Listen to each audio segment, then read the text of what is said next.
Hello everyone, welcome to the tech Yatra. My name is Nishant और आज की वीडियो में हम समझने वाले हैं कि लिंक क्वेरी में डिफ़ॉल्ट इफ़ एम्प्टी मेथड कैसे काम करता है। तो सपोज कीजिएगा कि आपके पास कोई सीक्वेंस या डेटा सोर्स है जिस पे आपने डिफ़ॉल्ट इफ़ एम्प्टी मेथड को कॉल किया है, राइट।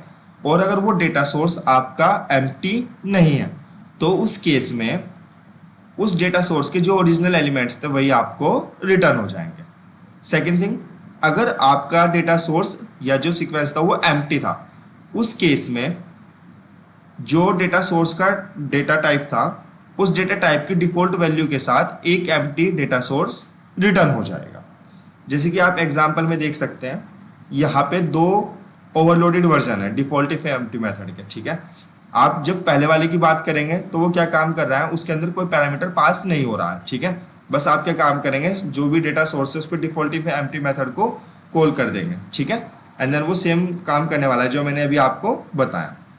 बट जो सेकंड वाला डिफॉल्ट इफ एम्प्टी मेथड का ओवरलोड वर्जन है, इसमें हम क्या काम कर सकते हैं, डिफॉल्ट वैल्यू भी पास कर सकते हैं। और उस केस में अगर आपका डेटा सोर्स एम्प्टी होगा तो जो हमने डिफॉल्ट वैल्यू पास किया है उस डिफॉल्ट वैल्यू के साथ डेटा सीक्वेंस आपका रिटर्न हो जाएगा। अब हम क्या काम करते हैं, एक तो इसके एग्जाम्पल समझने वाले हैं। सेकंड, हम क्या काम करते हैं, सपोज कीजिएगा कि आपका जो डेटा सोर्स था या सीक्वेंस था वो भी एम्प्टी नहीं है।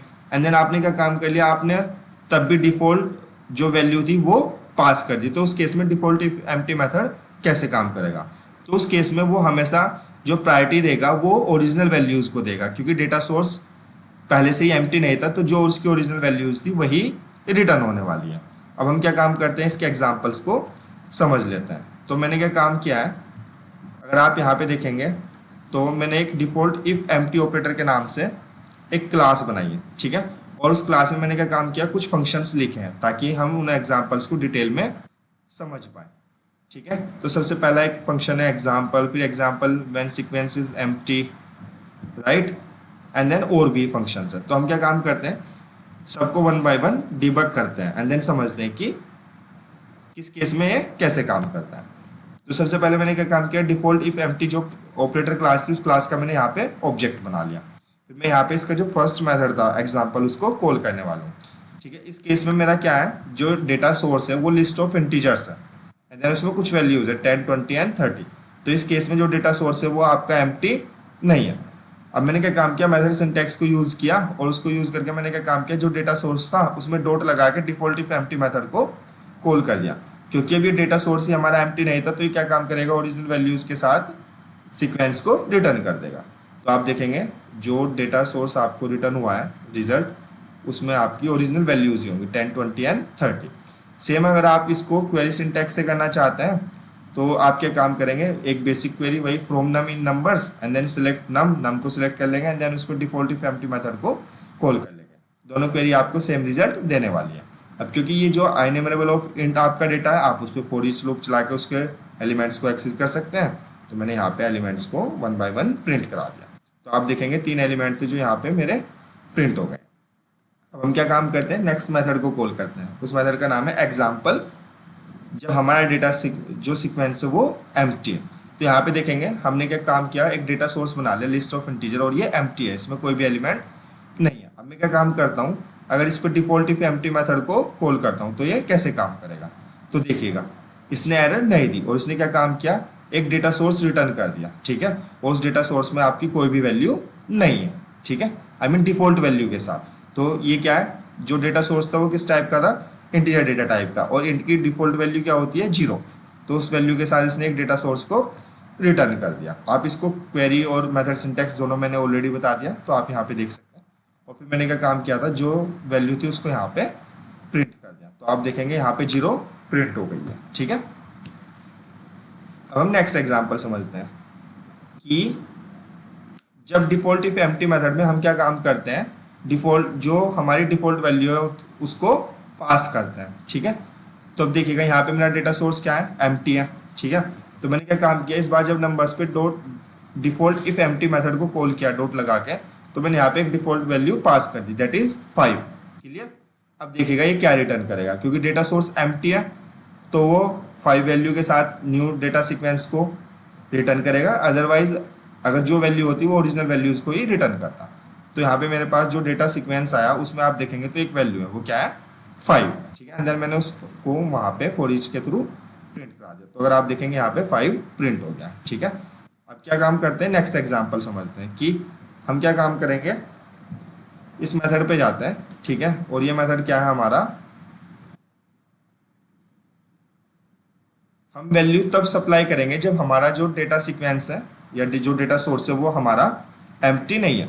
तो इस बार जो डेटा सोर्स है उसमें हमारे पास कुछ वैल्यूज हैं 10, 20 और 30, ठीक है। तो मैंने क्या काम किया, इस बार नंबर्स पे फिर से डॉट लगा के डिफॉल्ट इफ एम्प्टी मेथड को कॉल किया और यहाँ पे एक वैल्यू भी पास कर दी जो क्या है 5। तो आप देखेंगे इस बार ये 5 नहीं रिटर्न करेगा, ये जो डेटा सीक्वेंस रिटर्न करेगा उसमें ओरिजिनल वैल्यूज ही होंगे 10, 20 और 30। तो आप यहाँ पे देख सकते हैं। फिर मैंने क्या काम किया, इन जो डेटा सोर्स आपका रिटर्न हुआ था उसी की मैंने सारी वैल्यूज यहाँ पे 1 बाय 1 प्रिंट करा दी, 10, 20 एंड 30। तो देखिएगा ये वैल्यूज यहाँ पे प्रिंट हो गई है, क्लियर। अब उसके बाद क्या हुआ, नेक्स्ट समझते हैं कि जो डेटा अगर हमारा कॉम्प्लेक्स टाइप का है तो उस पर डिफॉल्ट इफ एम्प्टी मेथड कैसे काम करेगा। तो हमारे पास एक क्लास थी एम्प्लॉयज, ठीक है। अगर आप एम्प्लॉयज क्लास में देखेंगे तो यहाँ पे एक मेरे पास फंक्शन भी है गेट ऑल एम्प्लॉयज, जो क्या काम करता है कि एम्प्लॉयज की लिस्ट को रिटर्न करेगा, ठीक है। अब हम क्या काम करते हैं ये देखते हैं ये कैसे काम करने वाला है। तो सबसे पहले मैंने एक डेटा सोर्स बना लिया, तो यहाँ पे मेरा क्या है, जो डेटा सोर्स है वो एम्प्टी नहीं है, उसमें मेरे पास 10 वैल्यूज हैं, ठीक है। अब मैंने क्या काम किया,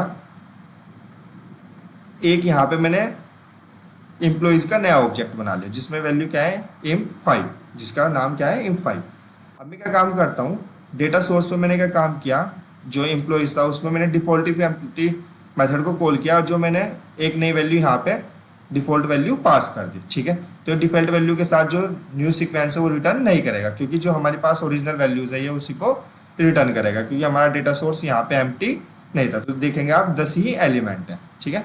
और फिर मैं 10 के 10 को यहाँ पे अगर आप देखेंगे तो मैंने यहाँ पे उनकी कुछ कुछ डिटेल्स प्रिंट करा दी है, ठीक है। उसके बाद मैंने क्या काम किया, मैंने यहाँ पे एक एम्प्टी लिस्ट बना ली। अगर आप एम्प्टी लिस्ट देखेंगे तो यहाँ पे क्या है, एक एम्प्टी लिस्ट है जिसमें कोई भी एलिमेंट नहीं है। मैंने उसमें डिफॉल्ट इफ एम्प्टी लगा के अब मैंने क्या काम किया, वो ऑब्जेक्ट पास किया। तो इस बार जो डेटा सोर्स रिटर्न होगा उसमें आपका वो ऑब्जेक्ट जरूर होगा, तो आप ये देख सकते हैं, ठीक है। एंड फिर मैंने क्या काम किया, जो मेरा ऑब्जेक्ट था उसी की डिटेल को यहाँ पे प्रिंट करा दी। तो एक बार फिर से समराइज कर देता हूँ, डिफॉल्ट इफ एम्प्टी मेथड के 2 ओवरलोड वर्जन होते हैं। पहला ये काम करेगा कि अगर आपका डेटा सोर्स एम्प्टी है, ठीक है, तो वो क्या काम करेगा, जो भी डेटा सोर्स का डेटा टाइप था उसकी डिफॉल्ट वैल्यू के साथ एक न्यू डेटा सोर्स आपको रिटर्न कर देगा। और अगर डेटा सोर्स आपका एम्प्टी नहीं है तो जो ओरिजिनल एलिमेंट्स थे उसके वही रिटर्न होंगे। सेकंड जो ओवरलोड वर्जन होता है उसमें आप खुद की भी डिफॉल्ट वैल्यू पास कर सकते हैं, ठीक है। तो अगर डेटा सोर्स एम्प्टी होगा तो आपकी डिफॉल्ट वैल्यू के साथ जो न्यू डेटा सीक्वेंस है वो रिटर्न हो जाएगा, अदरवाइज वो ओरिजिनल वैल्यूज के साथ ही रिटर्न करेगा। अगर आपका इस वीडियो से रिलेटेड कोई भी क्वेश्चन है तो आप यूट्यूब पे कमेंट कर दीजिएगा, मैं आपको वहीं पे रिप्लाई कर दूंगा। और अगर आपको ये वीडियो पसंद आई है तो please like, share and subscribe.